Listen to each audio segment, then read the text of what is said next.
Hi there everyone, welcome to my channel, and then in this tutorial video guys, I will teach you on how to write odd even numbers using functions in C++ programming language. Before we start, I would like to say thank you so much to all my viewers, supporters, and subscribers in my channel for continuing watching my videos. Like, subscribe, and most importantly by sharing.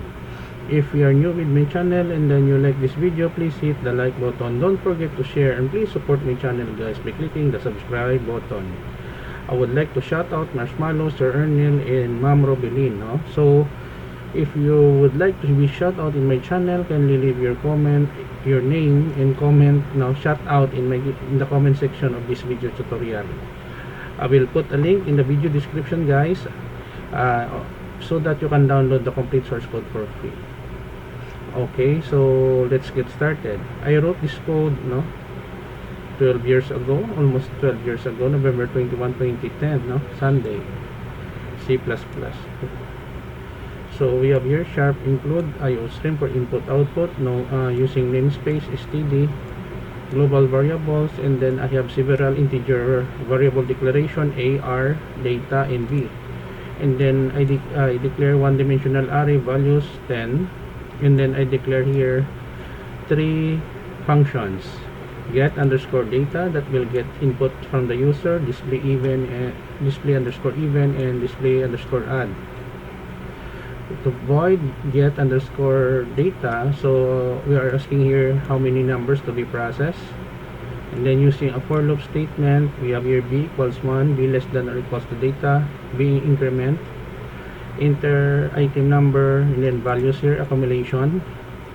And they're here to display even numbers, void display underscore even, list of even numbers for a less than or equal data, increment r, a values, remainder 2. If it is equals to 0, it will list down the even numbers.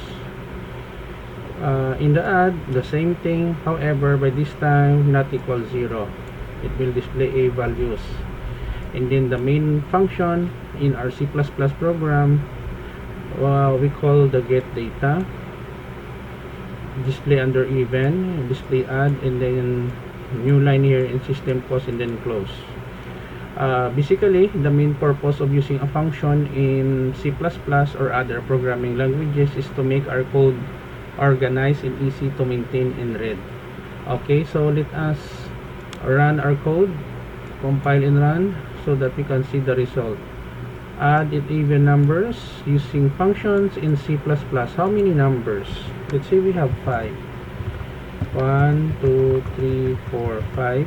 So the list of even numbers 2, 4, list of odd numbers 1, 3, and 5. Press any key, it will terminate, and then it will return to our dev C++ environment.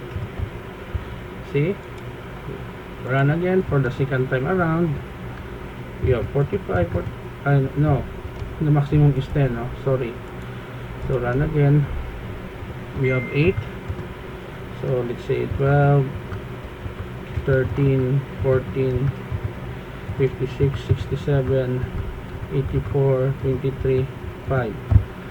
So the list of even numbers 12, 14, 56, 84. The list of odd numbers 13, 16, 67, 23, and 5. Press any key to continue. Okay guys, so this is the end of our tutorial video on odd and even numbers using functions in C++. Again, I will put a link in that video description where you can download the complete source code for free in my two websites. Thank you so much guys for watching. Don't forget to like, share, and please support my channel if you are new by clicking the subscribe button. See you in the next video tutorial guys. This is your friend Jake Singh. Bye bye for now.